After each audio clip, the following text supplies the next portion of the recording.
राजधानी भोपाल में साइबर जागरूकता रैली निकाली है, जिसे मुख्यमंत्री डॉक्टर मोहन यादव ने हरी झंडी दिखाकर रवाना किया। इस रन में पुलिस अधिकारी, कर्मचारी, स्कूल कॉलेजों के छात्र छात्राएं, स्वयंसेवी संस्थाएं और आम नागरिकों ने बड़ी संख्या में भाग लिया।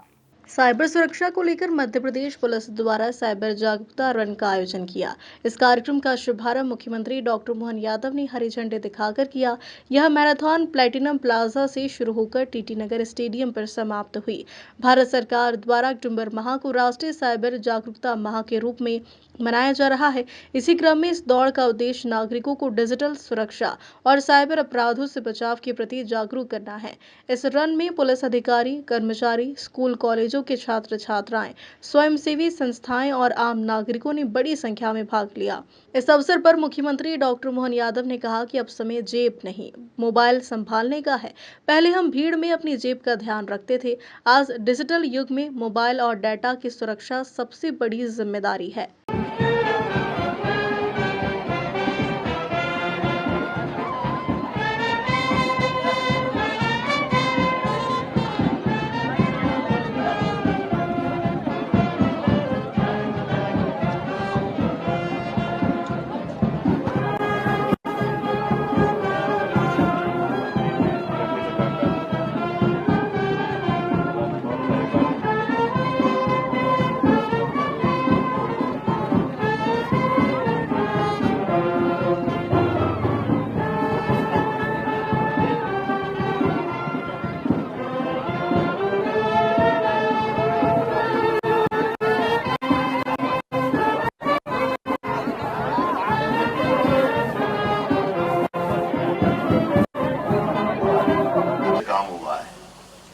और ये आश्चर्य भी लगता है कि कई सारे हमसे बहुत कई प्रकार के क्षेत्रों में आगे रहने वाले देश अब भारत का अनुसरण कर रहे हैं। भारत यशस्वी प्रधानमंत्री के नेतृत्व में बहुत तेज गति से सभी क्षेत्रों में काम कर रहा, नई नई तकनीक का अपनाना, नई तकनीक के बलबूते पर उसको नीचे तक उतारना और उससे अपने लोगों के साथ देश और प्रदेश की प्रगति को दुनिया के सामने नंबर 1 की स्थिति में लाना।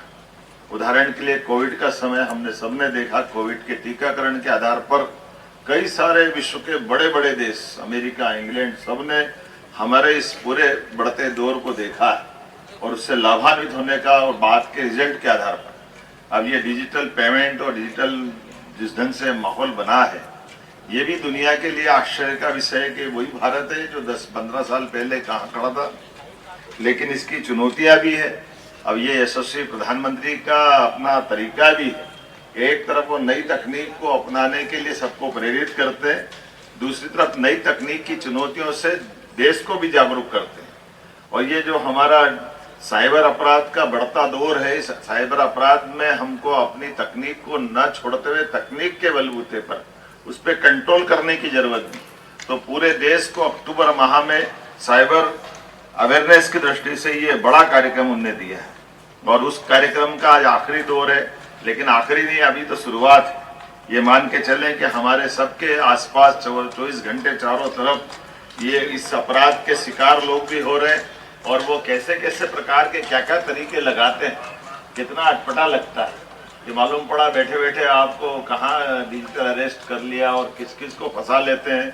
बड़े पुलिस अधिकारी बन जाते हैं, कभी सेना अधिकारी बन जाते हैं, कभी पता नहीं क्या क्या बन जाते हैं और अच्छे खासे आदमी उनके जाल में फंस जाते हैं और उसके आधार पर वो उनको जो मतलब उनका मंतव्य होता है उस मंतव्य की वो पूर्ति करते हैं। कई तो पिक्चरें भी बन गई इस पे। लेकिन मैं मान के चलता हूँ कि इसका एकमात्र इलाज वही है कि हमारी सावधानी, जैसे 24 घंटे हम बाकी चीजों की भी सावधानी रखते हैं, ये उसी प्रकार की है। अब जेब को संभालने के बजाय मोबाइल संभालने की सावधानी है।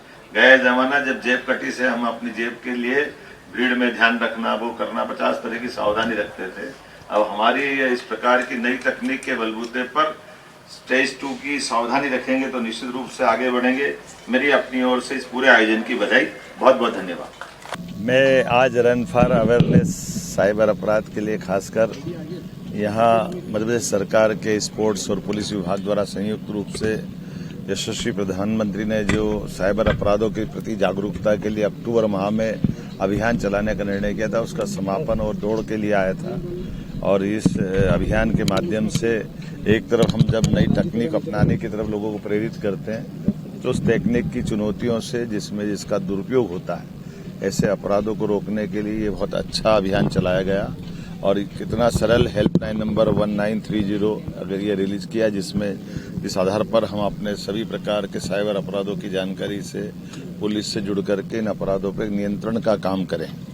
मेरी अपनी ओर से माननीय प्रधानमंत्री जी का भी आभार और मध्य प्रदेश पुलिस के माध्यम से जनता को ये सुविधा और सौगात दी गई, इस बात की बधाई। भारतीय जनता पार्टी के पक्ष में, हमारे प्रत्याशियों के पक्ष में हम अपने सभी मुख्यमंत्रियों को या अलग अलग स्टार प्रचारक जिनको आमंत्रित किया गया, वो हम सब मिलकर के बिहार में फिर एक बार एनडीए की सरकार बने, इस दिशा में अभियान चलाने के लिए मेरा अपना बिहार का दौरा है।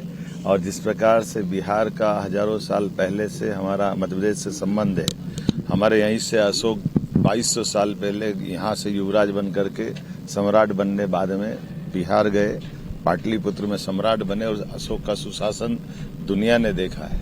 राजा भोज के काल में भी भोजपुरी वहाँ गई और परमार वंश के शासकों ने बिहार और मध्य प्रदेश के संबंध को समृद्ध किया है। ऐसे हर बार हर समय, और बिहार के लिए तो भगवान कृष्ण के पुत्र सांब ने वहाँ सूर्य मंदिर बनाया था। ऐसे कई कारणों का ऐतिहासिक कारण है और बिहार की क्षमता, बिहार के लोगों की क्षमता, बिहार का अपना एक बाकापन, वो हमेशा लोगों को लालायित करता, आकर्षित करता है। ऐसे में एनडीए की सरकार बनने के बाद बिहार की प्रगति चहुमुखी हुई है। माननीय प्रधानमंत्री के नेतृत्व में एक बार फिर पुनः वहाँ एनडीए की सरकार नीतीश जी के साथ बने, इस दिशा में हम लोग काम कर रहे हैं। मेरी अपनी ओर से आपके माध्यम से जब छठ मैया का आशीर्वाद सबको मिला है, देश ने आनंद भोगा है, तो इस भगवान से कामना करते हैं कि प्रचंड बहुमत से एनडीए की सरकार बने। एक जानकारी और देना चाह रहा हूँ, माँ नर्मदा नदी जी के रूप में माँ का आशीर्वाद मध्य प्रदेश को मिलता है, उनकी सवारी मगर की है। ऐसे में जैसे हमारे सभी प्रकार के वन्य जीव आबाद हो रहे हैं, पिछले समय घड़ियाल हमने चंबल में छोड़े थे, इस बार नर्मदा जी में मगर छोड़ने में कल जा रहा हूँ। तो मगर को हम अपनी नर्मदा जी के कुछ अंचल में कहीं कहीं दिखाई देते हैं, अन्यथा बहुत बड़े पैमाने पर मगर के लिए नर्मदा जी का जल और नर्मदा जी की धारा बहुत अनुकूल है। तो ऐसे में हमारा सभी प्रकार के जल जीवों के संरक्षण का भी जो अभियान चल रहा है, तो मगर को छोड़ करके हम अपने ये जो हमारी सभी प्रकार की परस्पर एक दूसरे पर अवलंबित संस्कृति है, उसको समृद्ध करने के लिए कल का ये आयोजन हम बना रहे हैं। माँ नर्मदा का वाहन नर्मदा जी की नदी में अटखिलिया खेलते हुए न केवल धारा को मजबूत करेगा, बल्कि आस्था के धर्म को भी मजबूत करेगा। मेरी अपनी ओर से एक बार फिर नर्मदा माँ के प्रति प्रणाम करते हुए उनका वाहन उन तक पहुँचाने का संकल्प हमारी सरकार ने लिया है। माँ का आशीर्वाद हम सबको मिलेगा, लेकिन आवश्यक सावधानी भी रखेंगे। जहाँ हमारी आबादी का बेल्ट है, जहाँ हमारे गांव है, उससे बचा करके ऐसे अंचल में जहाँ कोई दूसरी प्रकार की संभावना नहीं रहेगी, वहाँ हम ये जल जीव छोड़ेंगे। इस अवसर पर मुख्यमंत्री डॉक्टर मोहन यादव के साथ डीजीपी कैलाश मकवाना, स्थानीय जनप्रतिनिधि समेत अन्य पुलिस अधिकारी मौजूद रहे। भोपाल से उमेश यादव की रिपोर्ट।